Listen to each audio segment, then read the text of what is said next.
How's it going, folks? It's Marshall, and I'm back doing an episode for you on a Sunday night. It's actually Monday morning, and I'm super late here tonight because I had a lot of stuff going on. I went camping over the weekend, and I don't do too good. I don't know if you can see, I got really bad sunburn, and yeah, got back a little late, did some other stuff, and so I apologize for that. But anyways, got a special show for you here tonight.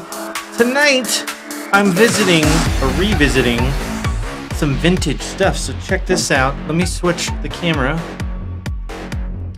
This right here is a Windows 98 machine that I built using a Super Socket 7 motherboard, a AMD K6 III processor, 128 gigabytes of RAM, or 128 megabytes. I apologize. Gigabytes of RAM back then, you would have shit your pants. This is circa 1999-ish time frame hardware inside this machine, complete with a floppy drive. Check this out. Freaking, some kids don't even know what this is. This is a floppy disk, okay? And this is what we used to use before there was CD stuff. So anyway, this machine does have a CD-ROM drive, and a floppy drive. And let me just turn this down a little bit more. So yeah, and then what I did is I picked up a DigiDesign 001 rack unit for super cheap on eBay. Now let me show you this real quick. This is really cool, or not. This, again, is before USB was really a thing. Windows 98 does have support for USB 1.0, I believe, but it's not the greatest. So this uses some kind of proprietary connector, and in the back of the PC is a PCI card. And what that card allows for is power of the 001 and obviously communication between it and the computer. And I will be going through some Windows 98 stuff using the earliest version of Pro Tools I could get my hands on, which came with this, which is 5.1.1, and we'll be trying to mess with that and try to use some of these hardware inputs. This is very, very similar to the 003, which I have and have had for over like 10 years. But this outdates that by quite a bit. So, and it's just insane. I mean, really interesting. So I'm going to try and utilize the 001 as a MIDI interface here today. We'll see how well that works. I doubt it's going to work super duper well. But then what I have done is I pulled out, this was the first bit of production software I ever purchased, and it is Reason 2.5, still in the box, folks. I still have the freaking box. This is before you could just download stuff off the internet. Comes with a booklet, like an actual booklet, okay? That's like not common any longer either. I have my, I don't want to show let's see if I can cover that up. That's my license paperwork for anyone who is interested in that. And then we have the actual discs. Now, this came on 3 discs. Check that out. It's like a freaking massive thing. At least it's not floppies. Like some stuff back in the day you had to install with only floppy disks. So I have installed this, and it took me a couple of hours to figure out how to get this to work. Now, this demonstration is going to be interesting because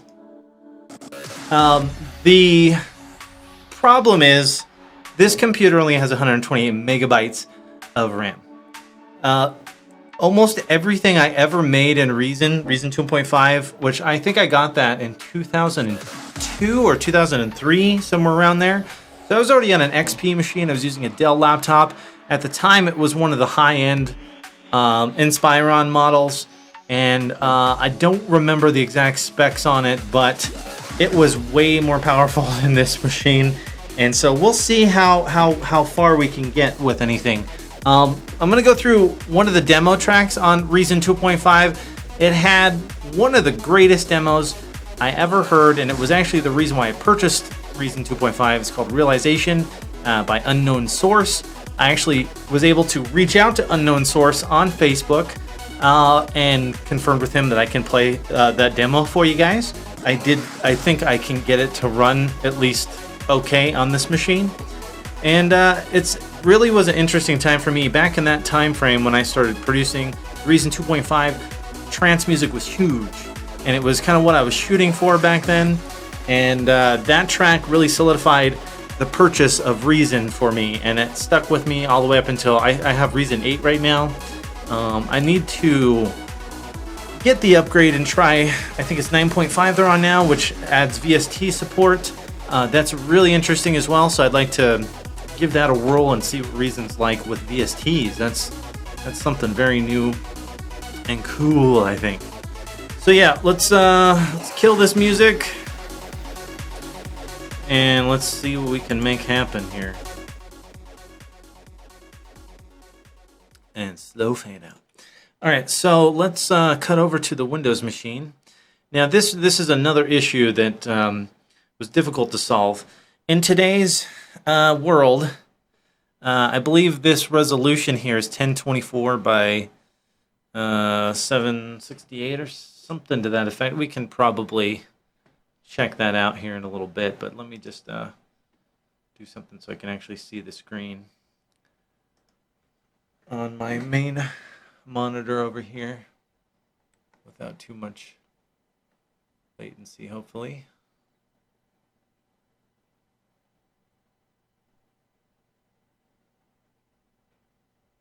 And there it goes. Okay, so now I do have networking set up on this machine. This was also a little bit of a chore to do on an older Windows box. Ethernet was a thing, but it wasn't really a thing, if that makes any sense. Oh, and I need to use, oh, you hear the ding sound? Oops. Sorry, Windows 98. All right, so here we go. Ooh, yeah, you hear that glorious Windows 98 login sound? Okay, even takes forever to load the desktop. So I did install Pro Tools LE 5.51.11 on here. I have Ableton Live 4.1.4. It's the demo that came with my original purchase of Pro Tools 6.9. That's the earliest version I had that would run on Windows 98. And then we have Reason. So let me just go ahead and fire up Reason here. Reason 2.5. And you'll notice, I mean, this is a decent version of Reason. This is, they had, obviously, the evolution of Reason over the years. They combined it with Recode, or is it Record? I can't remember. And here's Unknown Sources track Realization. So you'll see the CPU meter down here in the lower left. It might max out. Now let me just check. Let's go and check our options. Preferences. And I want to look at audio. So I'm using the Sound Blaster card that's installed. I think one of the problems I had is initially when I installed Reason 2.5 on this machine, I tried selecting the 001 as the audio card basically. And it would keep, every time I tried to load Reason, it would screw it all up. So I switched it back. I had to uninstall it and do a bunch of weird stuff to get it to come back. And I picked this card, and it seems to work okay. But you should see my 001 in there, which you do. And I think I may need to adjust this buffer size, but we'll see what happens. I'll try playing this just the way it is here, first of all. So there's the goodness, man. Let me turn this up. And thank you, Unknown Source, for giving permission to play this tune.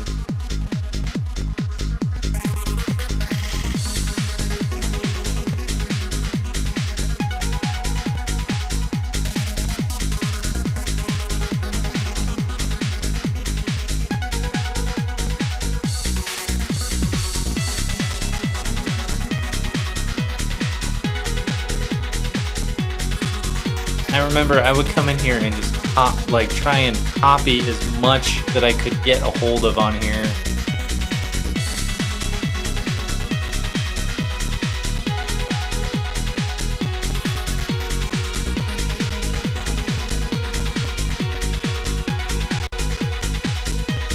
And I'm probably screwing up some of the audio because this is pretty taxing on the CPU in here.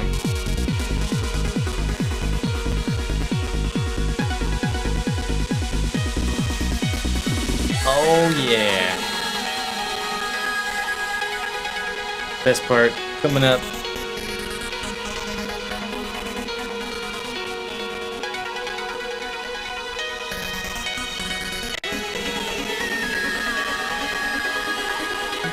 Or it might freeze the computer.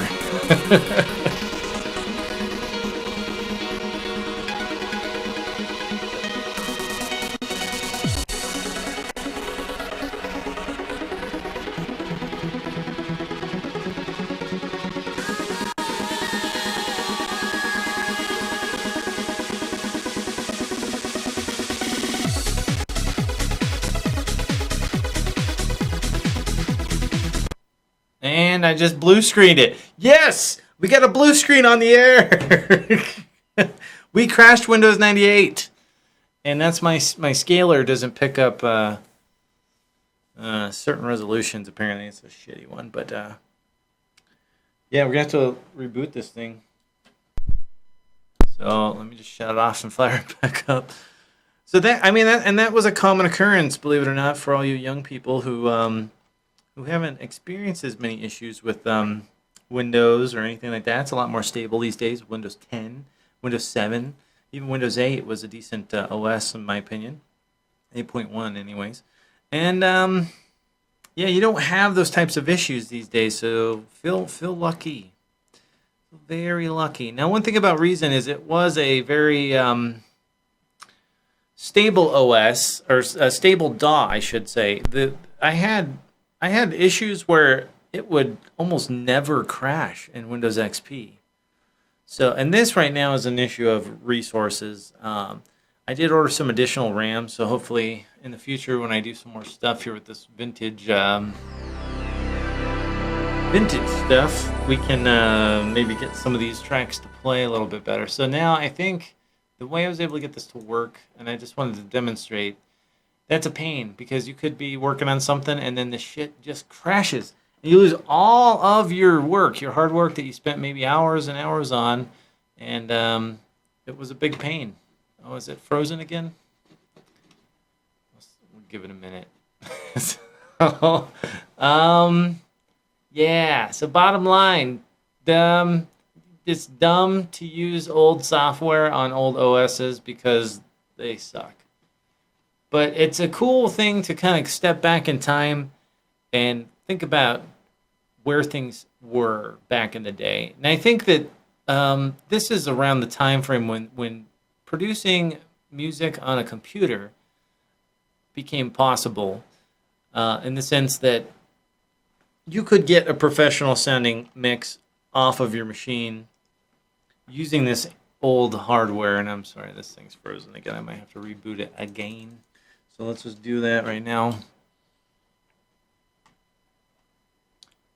And I'm over here killing it. And I'm gonna try and hook this up to the Sub 37 using one of these old school 5-pin MIDI cable.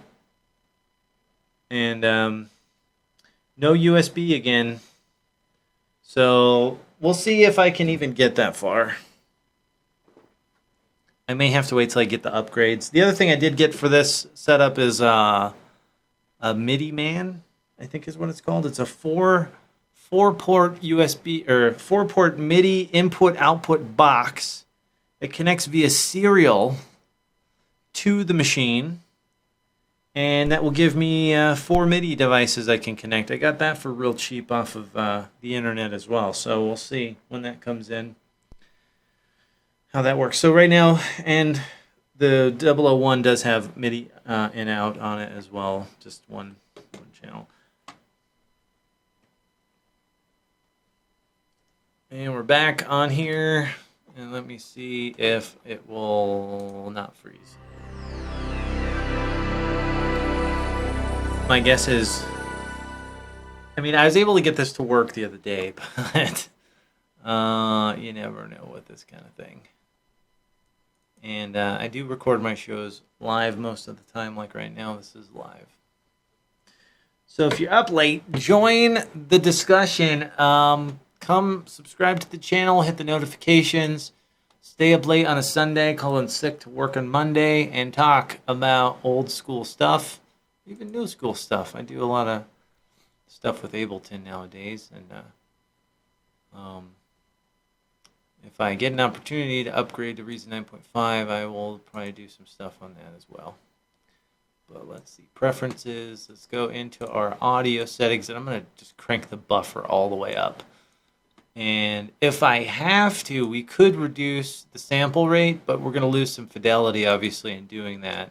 And I remember having to do some of those tricks back in the day to get certain tracks to play enough to where you could edit them. And then I believe with Reason, when you would go and bounce your file, it would not do it in real time. Like Pro Tools, the bounce in Pro Tools would do it in real time, whereas this would just give you a status bar and it would just compile the track. So you can see here, so these Maelstroms, man, these are like epic in Reason. And the subtractor, I believe the first version of Reason pretty much had a subtractor and the NNX19. And then I'm not sure if it was version 2 where they added, I'm not sure if they had the Dr. Rex in there or not in 1, but I think they added the NNXT sampler, the Maelstrom, and gosh, I don't remember what else. But the addition of the Maelstrom for me was important because it was able to emulate some of those super saw type sounds. And that was kind of the thing with trance back in the day. If I had the money, though, and I was able to go back in time, I would probably pick up Pro Tools. But again, this was like a fully enclosed suite. You still have, let me get the vintage PS2 keyboard here so I can flip the rack around. You could still do the rack flip around, which was cool. So you could do custom wiring routes, which is something I always enjoyed doing, is routing my own stuff. I'll pull up one of my songs here that I was able to find. I don't think any of them will run on this machine. I think it's just not powerful enough. But I'll kind of go through one of my tracks as well. But we can kind of see how Unknown Source was doing his routing here. Yeah. So, of course, nowadays I understand these things a lot better. I have a better understanding than I did when I first started doing this stuff in Reason 2.5. I had no freaking idea. I didn't know the difference between a subtractor and a N19, for example. I didn't know the difference between a synth and a sampler, really. I didn't know anything. Didn't know what ADSR stood for. Didn't know what filter cutoff was. But this track was one of the tracks that kind of helped me learn how to do certain things. Specifically, the arpeggiator. If we come in here, I'm trying to remember. No, I don't want to rename you. I want to zoom in on you. And this is where I lived, is in this sequencer. And I would hand draw notes in here, because this was before Reason even had an arpeggiator. So you would have to seriously manually sequence stuff. Or what you could do if you were smart and had the equipment, I think you could probably pass MIDI from an arpeggiator into Reason and then do your sound design after the fact while this plays. That's probably a smarter way to go about doing some of this stuff. But for me, back when I started doing this, the cost of Reason was like $300 or $400. I can't remember exactly how much it cost, but it was pretty expensive for me at the time. I was only like 22 or 23 years old and working a job and not making a huge amount of dough, and that was a lot to invest at the time, but I did it. But that was all I had. I didn't even have a MIDI keyboard. So all my stuff from starting out was sequenced by hand, which was a pain. So, and I don't know if Unknown Source, he probably did this the smart way and did some kind of arpeggiator into Reason to capture the MIDI sequence. Or you could possibly do this on another program and import the MIDI that way. So I don't know. That's something I can maybe ask him about. That's something I was always curious about, actually. So maybe he could shine some light on that.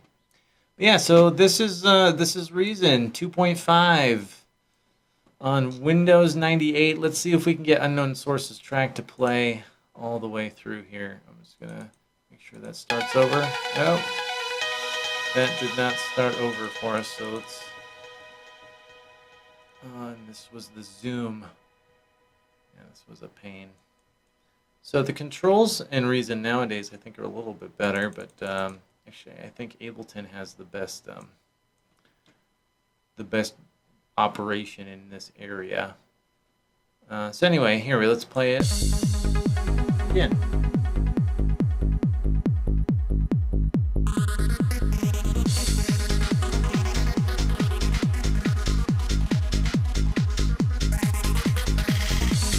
If we're lucky, we can drill down into some of these while it's playing.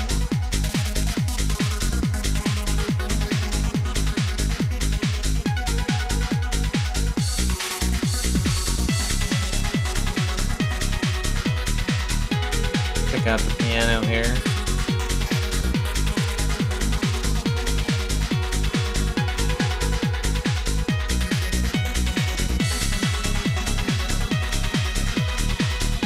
Deep cache the sequencer, which might help a little bit.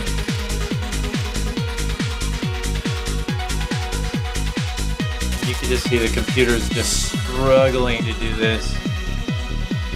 Got a redrum drum patterns. Nice snare crescendo there.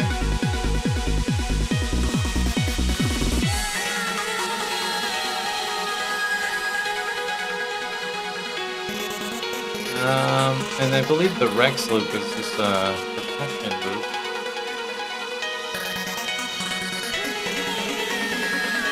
And let's get into the arpeggiator here.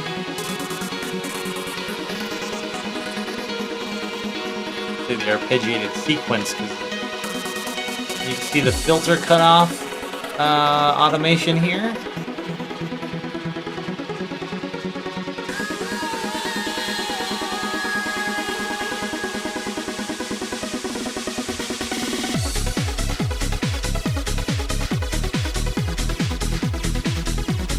Check out that Rex loop.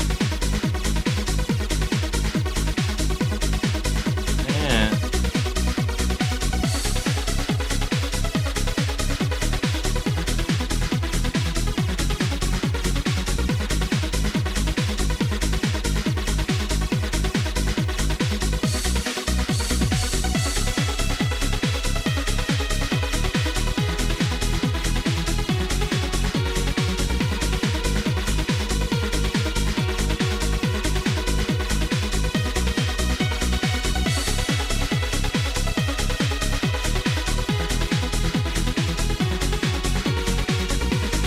This is nice, very nice.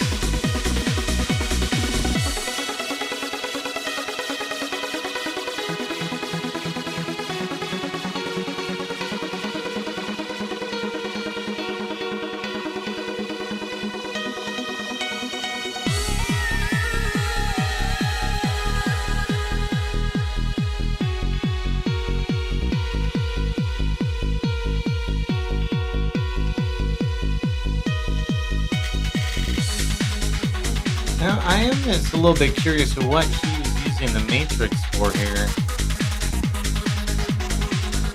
I think that's going into the sampler probably.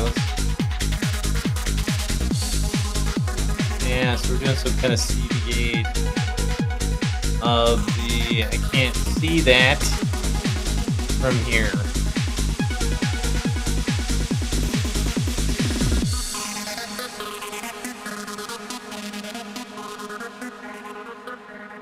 We got it to play all the way through, so we should give ourselves a pat on the back.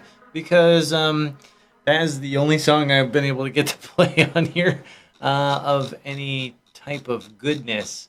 Like, so just as an example, so we'll say thank you to Unknown Source. Actually, real quick, let me just look at this. So he's got for his master chain. So this was before Reason introduced the M class suite of mastering tools in Pro Tools, or not in Pro Tools, in Reason. And before then, there was no limiter, no output limiter really. There was no multiband compression. That you had just basically some standard effects tools, and that was it. So we've got a compressor here, and we've got an EQ, and that's pretty much routed out to the main output. And there's a audio interface in Reason here. Sorry, I'm trying to juggle keyboards. So yeah, so we're coming from the left-right outputs into the compressor, left-right, from the compressor into the EQ, and then out from the EQ to your master output. So, and just looking at this, the setup is very simple, but the result was amazing to me at the time, and this was a track that inspired me for years, and I tried to pick apart as much of it as possible. I remember even going in here and trying to copy the exact settings on the Maelstrom to try and get that arpeggiator sound with varying degrees of results there. The bass, I just changed that. Can I go back? Oh, cool. Control Z works in 1998. Yeah. Very well done song here, sir. And Unknown Source is running a blog as well nowadays called Reason Talk. So you guys should check that out when you have a chance. And it looks to be a Reason-specific type blog. There's articles and all kinds of goodness on here, even a chat, which I just joined recently. So definitely check out Reason Talk. And check out Unknown Source. He's got new stuff up on Beatport and other areas, which is really cool. His new stuff is really, really good. So I'm definitely a big fan of his. Even after all this time. And this was the track that got me going with Reason. So let's see if we can get one of my songs to play here. So I have a Beverly Hills Cop remake that I made, and see, now we have to browse and find our files, our refill banks. Now I did move some stuff over onto a share folder from my main machine, and here's the Drumomania, which was one of the packs that I used a lot back then. And then the Drumomania Super Drums 8000. That was a really good one. So now I think we have 2 songs open now. So we need to go and close Realization. And give it a minute. There we go. Okay. So I don't think this is going to play very well. Let's just look at one of my tracks. This is from like 2004. I would stack up mixers and do all kinds of crazy shit. Am I using any subtractors in here? Hey man, I'm not even using really any compressors. I didn't even know what a compressor did. But we do have a subtractor, so check this out. On the subtractor, does it do it in this version? Yes, it does. If you grab onto the screws, you can unscrew the screws on the subtractor, and I think you can do all 4. That I thought was pretty cool. It's like, yeah, that was kind of a neat little thing. You can't pull it out or anything, but that's just, programmers over in Sweden having some fun. That was kind of a cool thing. Anyway, so let's see if we can get this to play. This is probably not going to play on this machine. And if we actually... Here's the other thing about Windows 98 that most of you probably don't know if you've never used it. This was before Task Manager.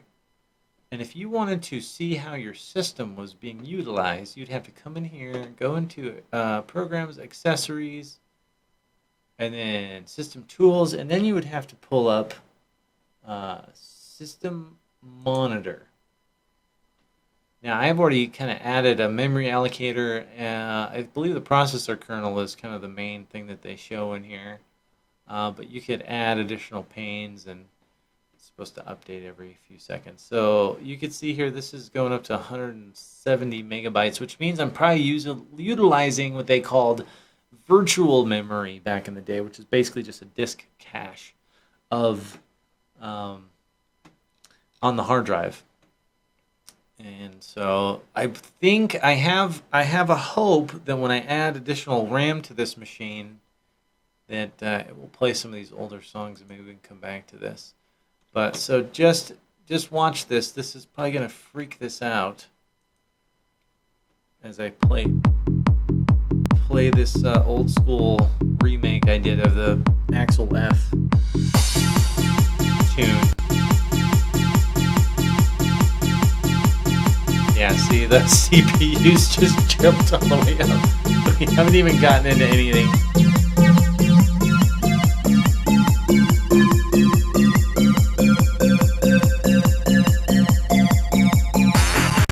Oh, blue screen. Dead. Freaking dead, Jim. So we almost got to hear some of my Axel Foley goodness that I made in 2004. We'll try one more time. I'm going to reboot this again. And we will see if I can get any of the MIDI shit to work on here. So, power it on. Let's go back to here. And we're going to get the rainbows for a second. So you guys don't get to see the fancy Windows 98 splash screen. But if I can get I need to get a different scaler in here. And I've been looking online for ones that people use when they do capturing from like old MS-DOS games. And originally that was why I built this PC, actually, was to play some old DOS games. I was a huge Descent fan back in the day. So that's what brought on the build, and it's kind of been chilling in the corner for a while because I haven't gotten it to really work correctly with a lot of that stuff. This machine, I saw a gentleman on YouTube do a 4-in-1 type build where you can run this at a 386, 486, or Pentium or K6 speeds and play some vintage games on, which, you know, I think what I need to do is change the processor from a K6-3 to a K6-3 Plus, which I found a guy in the UK that's going to give me one of those. I'll send him $20 and he'll ship one. Maybe that'll help too. But anyway, so what I've decided to use it for in the meantime is how far back can we go with vintage digital audio workstations where you could actually produce full songs and not have a tape recorder. So let's try this again. So let's go into Reason.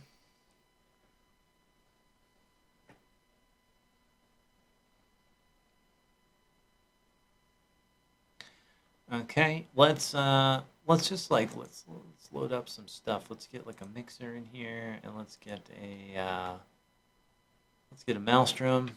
Let me put this other keyboard down because I keep confusing myself on which keyboard to use.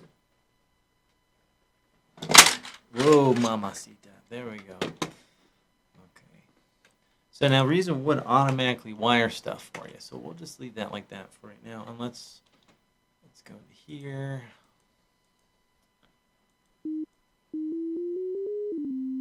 So that's with the mouse. And what I would normally do is come in here and like just draw shit in here. Oh boy. And you had to click on the eraser. This was a big pain. So let's do quarter notes. Let's do a classic bass line. 1, 2, 3, 4, and then you could just do like a duplicate. Can you do duplicate in this? Control D. I'm trying Control D. That does not work. Shit.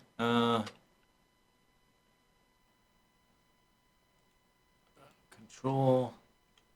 So if we do select all, how would you duplicate? Did I just do Control C, Control V? Probably. I think I did a Control C, and then I would have to go here and Control V, and then we could do a couple of these. Control C and a Control V. There we go. Got some magic happening. And let's just detach this window here because I like to see a little bit more of the sequencer.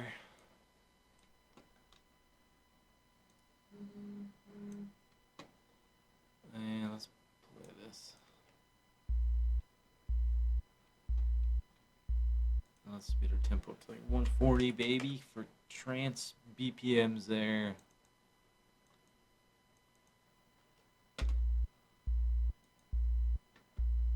So we just have a sine wave right now, which actually sounds not too bad in my headphones.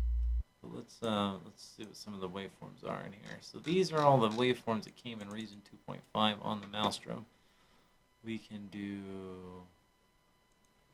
That sounds like a fucking DX7, which I hate the DX7. Yeah, FM bass, no wonder. Now we could.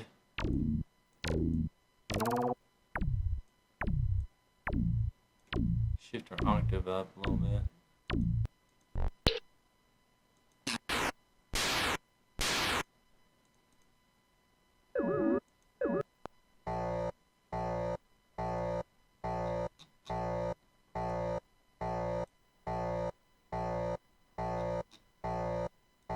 It's actually not too bad. Let's turn the sign on this one.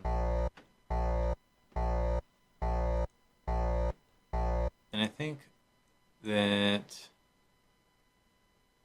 16th notes and quarter notes. Maybe we needed to do 8th notes. Let's take this and let's just zoom in a little bit closer, and then let's shrink these suckers down to there we go, and then we'll take them and then we'll duplicate. Can I just go back if I double click? No, of course not. You have to. I think you have to go like that. Duplicate. Oh no. Control C. I can't even remember how to do my own. There we go. It's literally been forever since I've been in Reason 2.5. So let's take this and let's see if we can line these up a little better. There we go. That's probably a little better.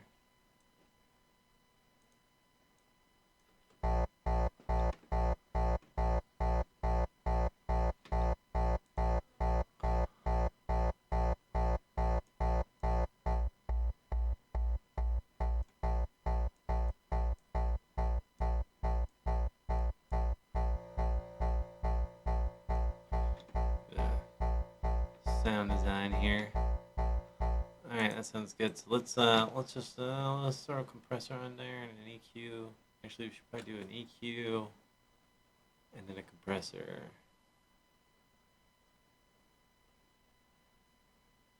Where is blind? Where's the EQ at? Digital delay, Scream 4. Oh, it had the Scream 4 in it. Oh, I love the Scream 4.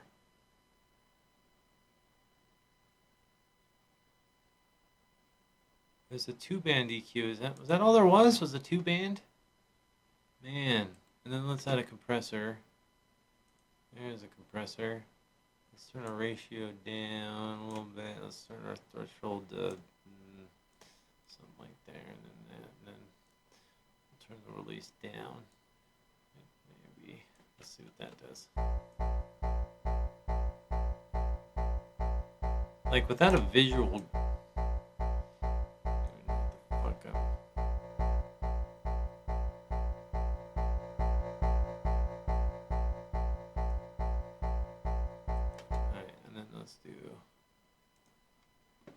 Throw a redrum in here. Create redrum. Computer. And let's let's look at some of these old school samples.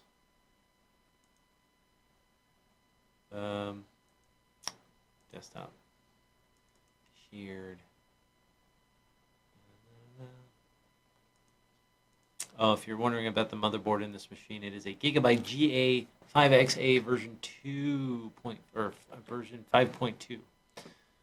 So, and I have some kind of ATI Rage 128 graphics card, I believe it was. Anyway, it's all cheap stuff nowadays. Winamp 2.5. Alright, so here's my RNS folder, some packs in here. Let's find us a kick. Ooh, yeah, let's check this one.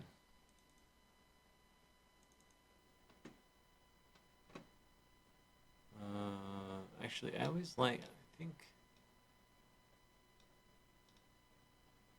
and you know, before I even could get sample packs, I would do shit like take Hammerhead samples. Anyone remembers Hammerhead? And I would take the one-shots and sample those individually and then import those into the different channels in the redrum and use those. That was kind of my kick drums back in the day. And then I started getting some sample packs and things started getting a little better. Here's some bass drums. What do you call it? Just kick drum. Can we hear these? Preview. Ooh. Give me a nice trance. Give me a nice trance drum. That sounds like a basketball.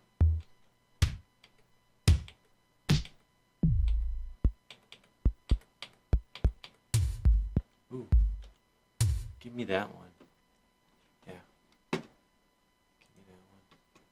Alright, so there's two ways you could use the redrum. You could use like a conventional thing here and go like this. And then play the pattern.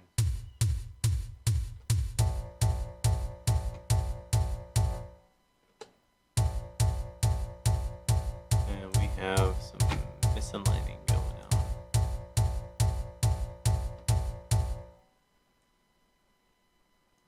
Let's zoom in here and fix that. Oh man, yeah, because I'm right up against the edge. We need to go in between. There we go.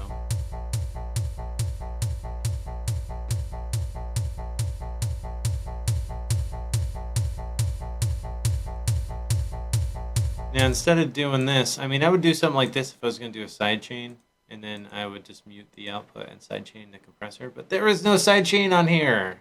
You cannot sidechain on that compressor, so you're screwed. But with this, what I would tend to do is kind of like how Unknown Source did is I would come in here and I would go into my redrum, and I would see here, and then you could just program in your freaking MIDI. And this actually is not as awful as I was expecting.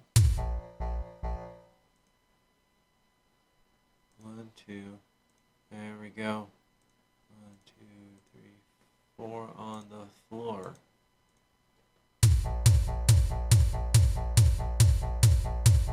And then we could even do something like do a little stutter there. Make it cool. Come on, delete. So you cannot double click on a note and have it erase, which is something that I'm totally used to doing now. So, and actually we should probably go like this. Let's delete that one. And to make things the way they should be, and then we go here, and then Control V, and then there we are, and then now we can add our twofer. And then let's zoom out. Oh boy. Alright, so now we got a bass line that sounds like crap, and we have a kick drum sounds like a basketball. And then we could take this and loop it right here for right now. So we could build out, oh, and you have to turn on loop on off right here. I thought, is that on? It says it's on.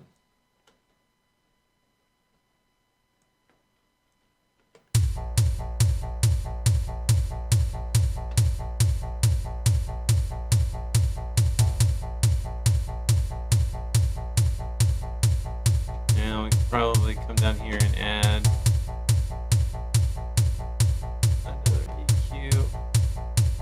and then another compressor.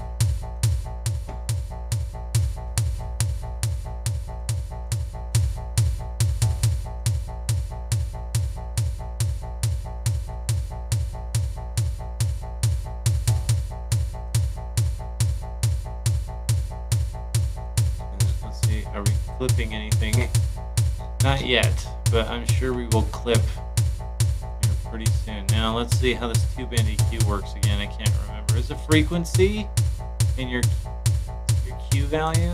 And then this is the gain. Okay, so here's your Q. Here's your frequency. Let's give a little more punch on that low end. How we do it downtown. And then let's come over here and let's just roll off some of the where are we at? Frequency, we gotta come up here. Gain. Oh Jesus. Oh, you have to turn it on. Shit. Let's roll part of that top end off. Okay. Now, so this is a kick now. So can we rename that? Let's call it a kick. Yeah. Kick. There you go. Magic. Now, to try and keep things a little separate here, we'll do another redrum. And we'll call this one hi-hat 1. Now, let's find some hi-hats to check in here.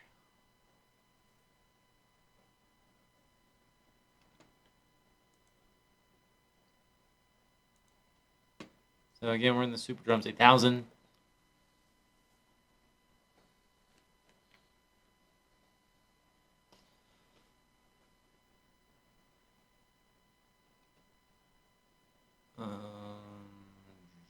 Some cymbals, but I want a hi-hat. Hi-hat, give me some hi-hats. Oh man. See, now I just scrolled up on the wheel and it just totally took me out of... Let's just go into this one. There we go. It's a little quicker. There's a closed. There's a couple of opens. There's a crash. Don't they have a nice clean open hi-hat? There we go. That's the goodness. That's like a 909. You need that in trance anytime. And then... Ooh, yeah. Another 909 crash. Crackles. Crackle, snap, crackle. Pop. Let's see, there's a 909 ride. And then it's like another open... Or it's kind of like the open hi-hat cut short. So let's see what we could do on that one.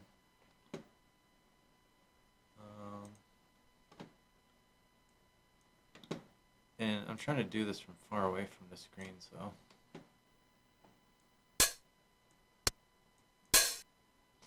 So I want that to go there, there. Wait. Yeah, we don't want it to do that. So the thing I'm having a hard time with here is remembering.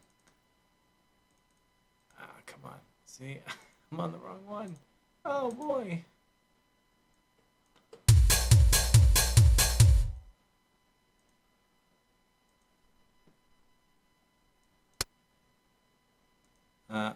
Oh, no, go away.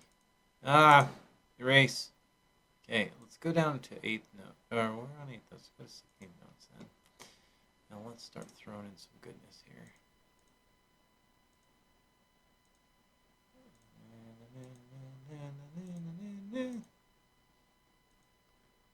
I don't know why. I'm probably delirious because I need sleep. We could do that. Let's just go. Let's see what that's like.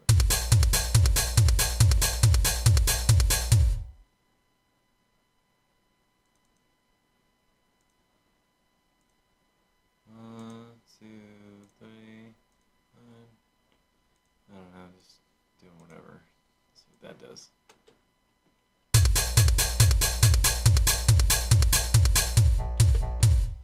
And that sounds like ass.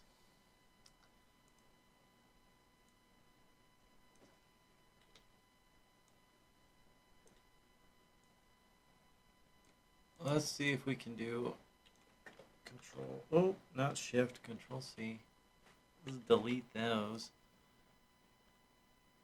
Well, actually, let's just move these down.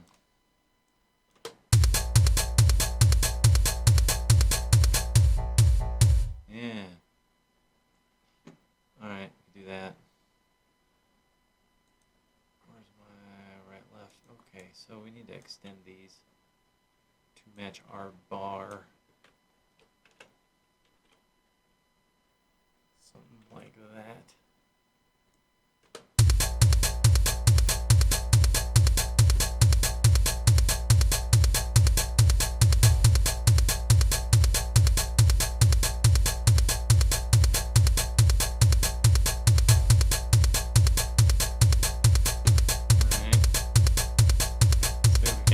That a little bit. And a compressor.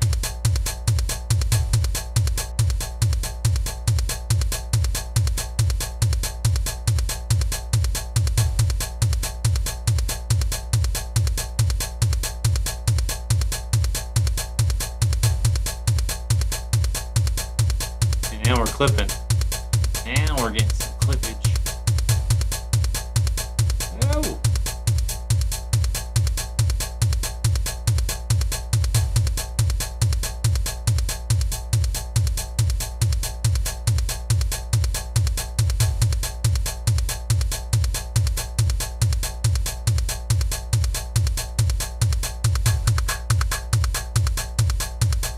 Yeah.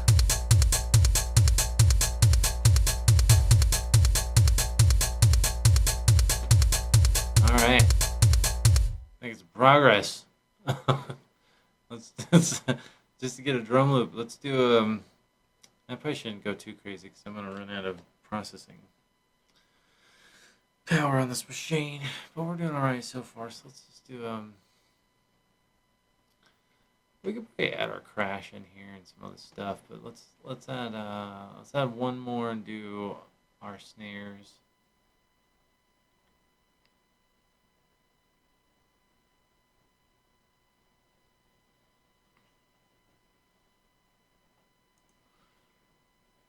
There we go. Let's just call that snare. Or clap. We could probably get a nice 909 clap because I think there's a clap in here. Oh, these are all hi-hats. Let's go back to here. And let's go to snares and claps.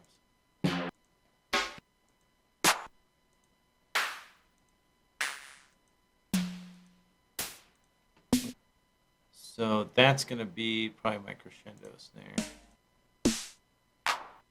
There's a 909 style clap right there. So let's throw that here. Wait. I want that here and oh, come on. There we go. There. Oh shit, because I switched the thing. Let's go back to 8th notes. Clap, clap, clap, clap. I got the clap. Not really, but putting the claps in. Clap, there we go.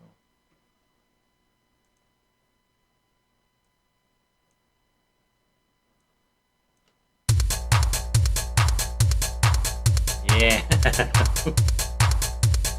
Sounds like 1999 in here.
I don't know. I mean, DQs sound like shit. This has some tone stuff. You kind of do. So that helps a little bit. There's a pitch shifter.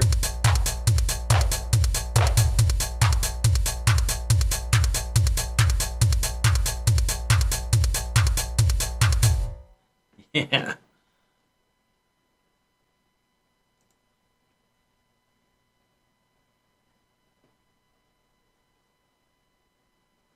Oh, what's up? Cow Food's in the chat. What's up, brother? Yeah, man. A couple BSODs later, and yeah, we got some goodness. Rocking. Let's check our system. Let's see how much we're taxing this right now, just for this little beat in here.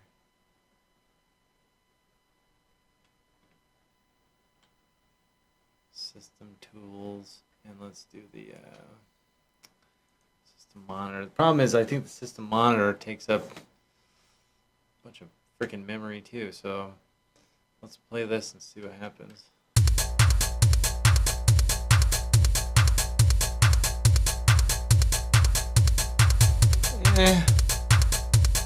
So we could probably do a little bit more here.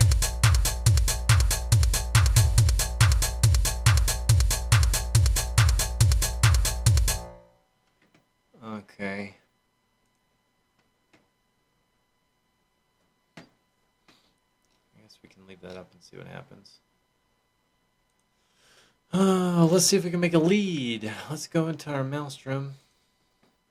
And let's make a lead, see if we can make something cool. So we'll be like our buddy unknown source. Let's go into a sauce 16 and we stack 2 of them. Oh man, come on, click. Thank you. And let's get 2 of those. Now let's see if I can get the MIDI to work. Hold on, let's save this real quick. Let's call this a save as. We'll call this. Let's save it to the desktop too.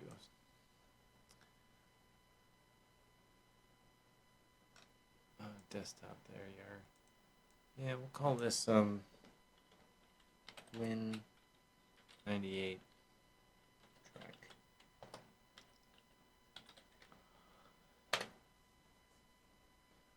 So let's see. Now this is something like one of the cool things is I even have a Windows 95 laptop. It's like an old Fujitsu that I've had for a long time. I don't know if I can get my hands on a copy of Reason or maybe even Rebirth that would run on Windows 95. That would be interesting.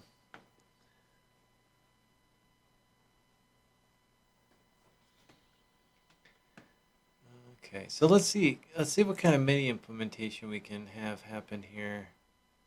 Options. Enable MIDI remote. Enable keyboard remote, but we have to go into the preferences, I think, to set this. Now, I never used Reason 2.5 with MIDI. Good, I can't. Oh, is that going to crash it? Please don't crash. Oh, okay.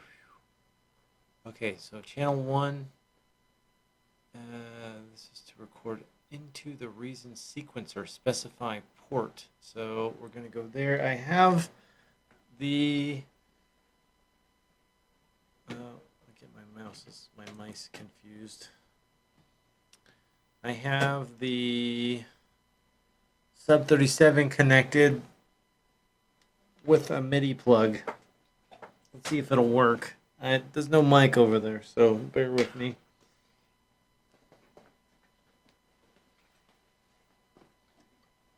And do I have to hit OK or something? How the fuck do you get MIDI to work on here? Let's go advanced MIDI. Let's see what's in here. So, remote clock. MIDI clock.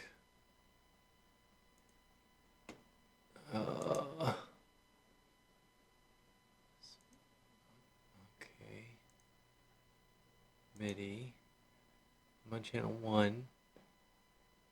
So, play it. How do you do it? I got nothing. No sound. Oh. So, and the other thing is there's no way to tell if I've even got MIDI coming in here.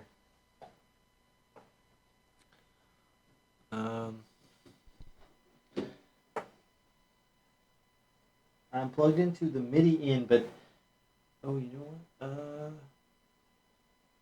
what? Maybe I need to reboot the Sub 37. Let's power it off. Let's power it on. Come on, send me something.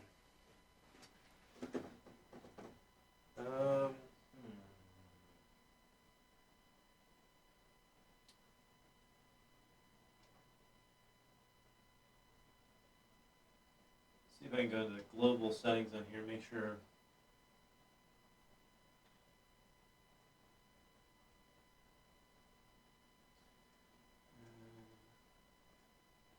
Local control.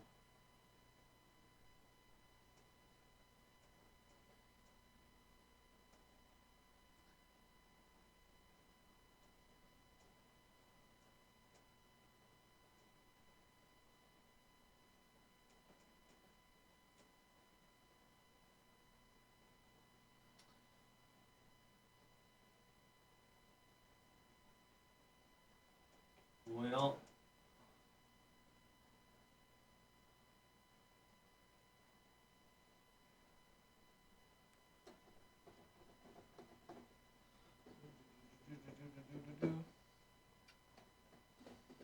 try. So I am connected to. Not sure. I think I'm connected to the right stuff on here.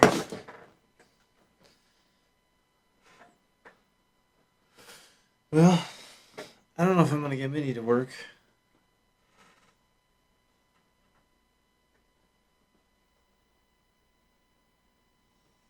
Right now.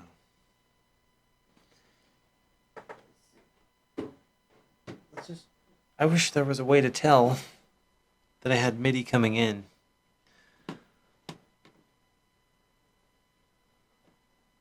Which I don't think that there is on here.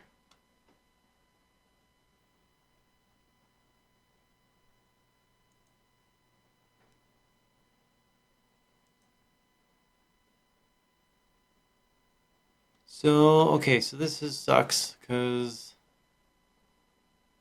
I don't know how to do this. What's MIDI remote mapping do? Okay, so you can I assign something to here? Controller channel, note.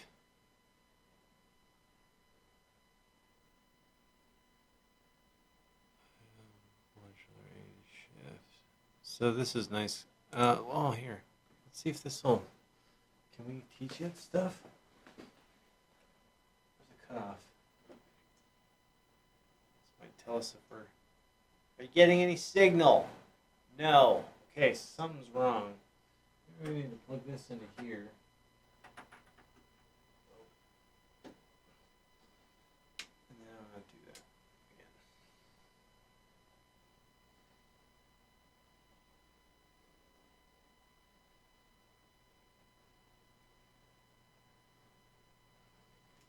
So that's right.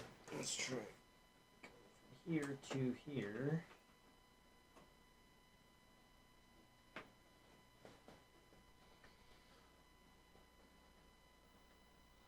And does that get us anything?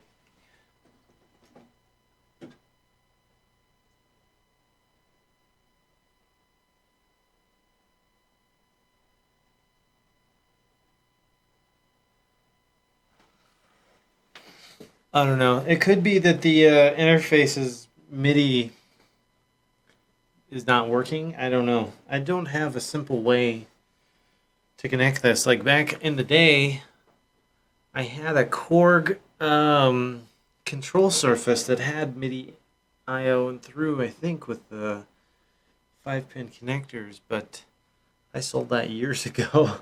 So maybe we can try something else. Maybe we can hook up a sequencer. Let's see if we can hook up. Oh, that's fallen off. Let's see if we can hook up the TB03. Since that's right next to me.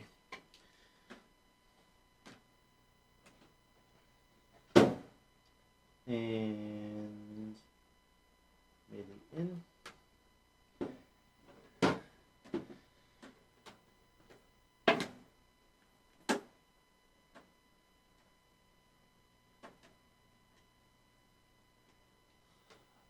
Oh, that's a good point. Cowfood might have to be on some kind of weird MIDI screen or arm to record or something. But I don't know. So we're going to go out from the TB03. This should be pretty easy to tell. The TB03 is just I've got a pattern already programmed in here for something else. And I'm running out of keyboard space. So play.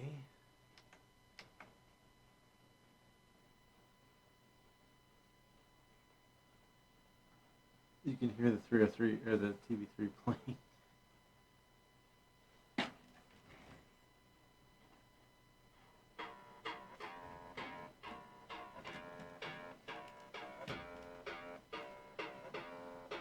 So that's playing. I still see no.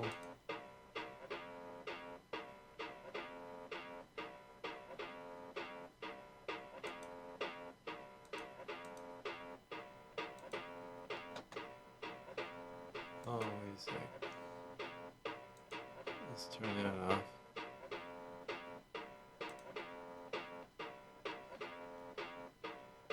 I think that I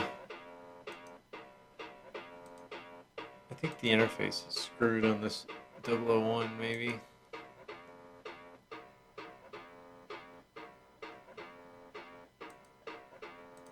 What a shame. I could do so much better things. I can get the MIDI working on this. So another example of how shitty it is on Windows 98, but that's okay, because nowadays you have. Stop that. This is not going to work right now. Anyway, nowadays you have USB. You can plug your device straight in, or you can even connect over Wi-Fi in some cases and do some things that way. Oh, that's my bass. So we could just program some stupid shit in here.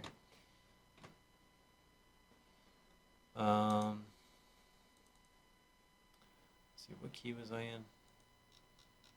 On my bass line.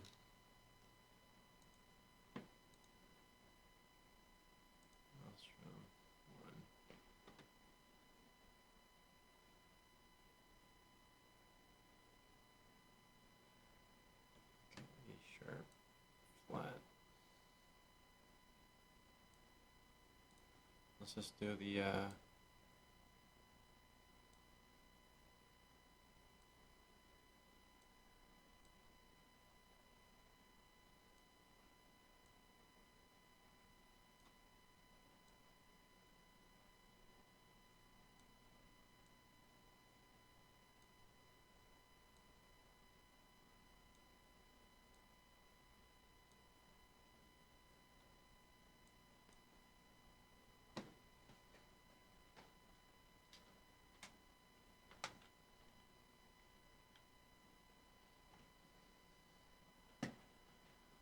Alright, so we're going to abandon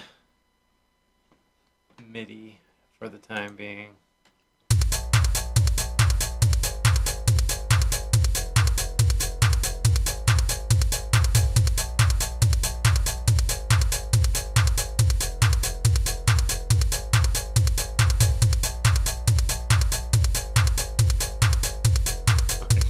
So awful.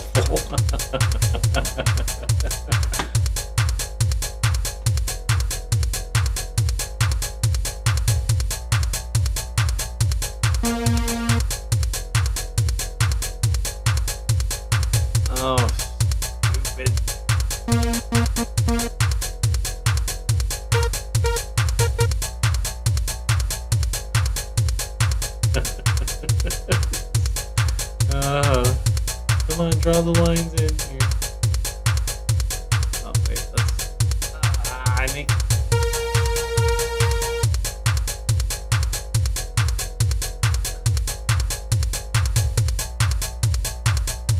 Now we need to go 16th down grid.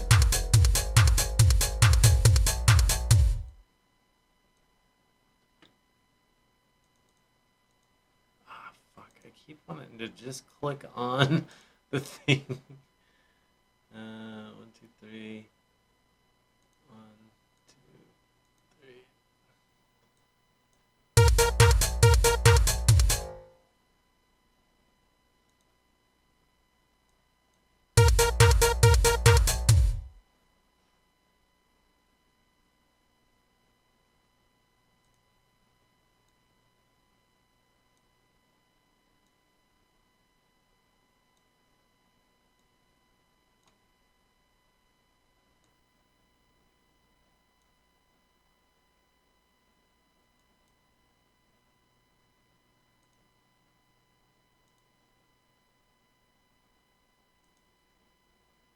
Oh, what a fucking nightmare.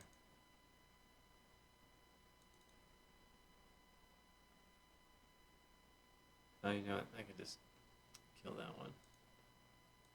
Ah, God, I can't believe I used to do it this way.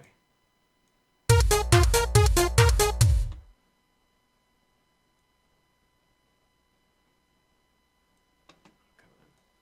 Zoom out.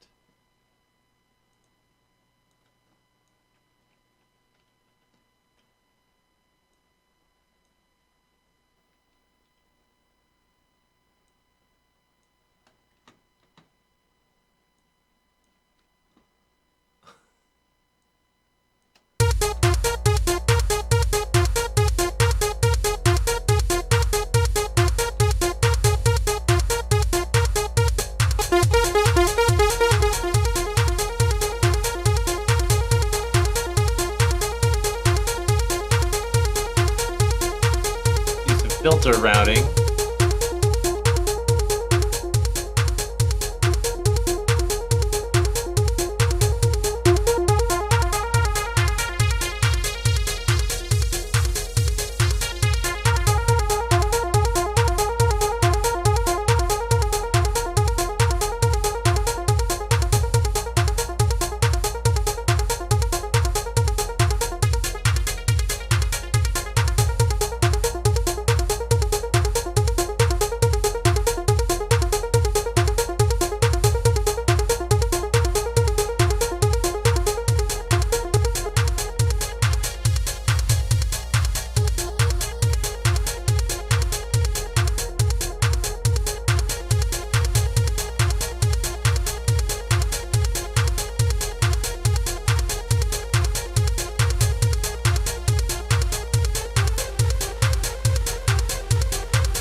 This was the Reason Unison, which I think is shit.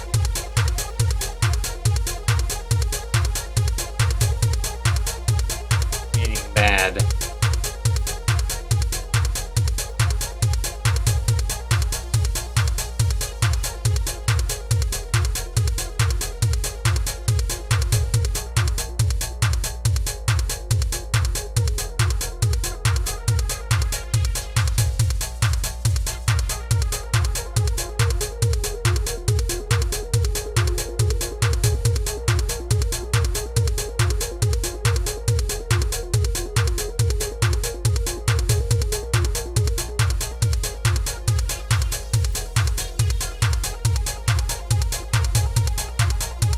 Let's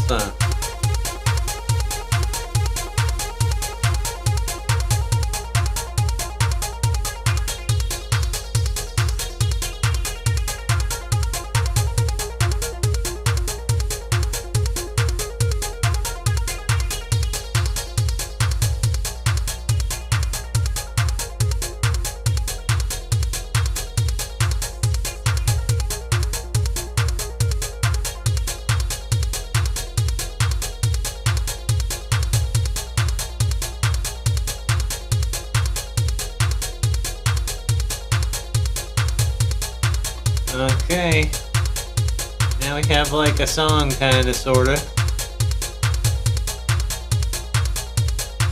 And I think I'm going to have to probably end it there, but man, it's, you know, the thing is if we could get the MIDI to work, that would greatly improve speed, productivity on here. So I'm a little disappointed I couldn't get that to work. When I get the MIDI man or whatever it was that I ordered off of eBay, probably this week, we'll try hooking some stuff up with that. And maybe do a part 2 of Reason on Windows 98. And see if we could make something that sounds halfway decent. I mean, again, I want to thank Unknown Source, who I reached out to and told him about this video and asked for permission to feature his demo track on here, which was really nice of him to allow. So be sure to check out his site that he's currently running right now, which is called Reason Talk, and I'll bring that over here so you can have a gander. Reason Talk. Cool articles on here, and be sure to check this out. Join the community there if you're a Reason fan. It looks like they've got their own chat in here, tutorials, which I probably should look at one of these days. Since I may give Reason 9.5 a try just to see how that works out.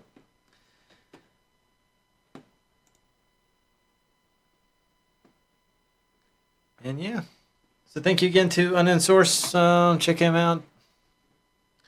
And I already said that 100 times, but it's really late here. It's 2:16, man. I have to go to work pretty soon in the morning.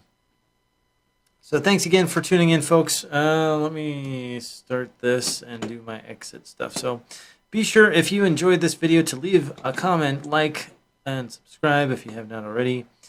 Let me know what you think about Reason 2.5. Anyone use this program on an old school DAW running an old OS? Do you remember the days without USB? I don't, but I'm starting to realize how spoiled we all are with all our fancy tech nowadays. Alright, so I'll be back next week, folks. Again, thanks for watching. I'm Marshall, and I'll talk to you later.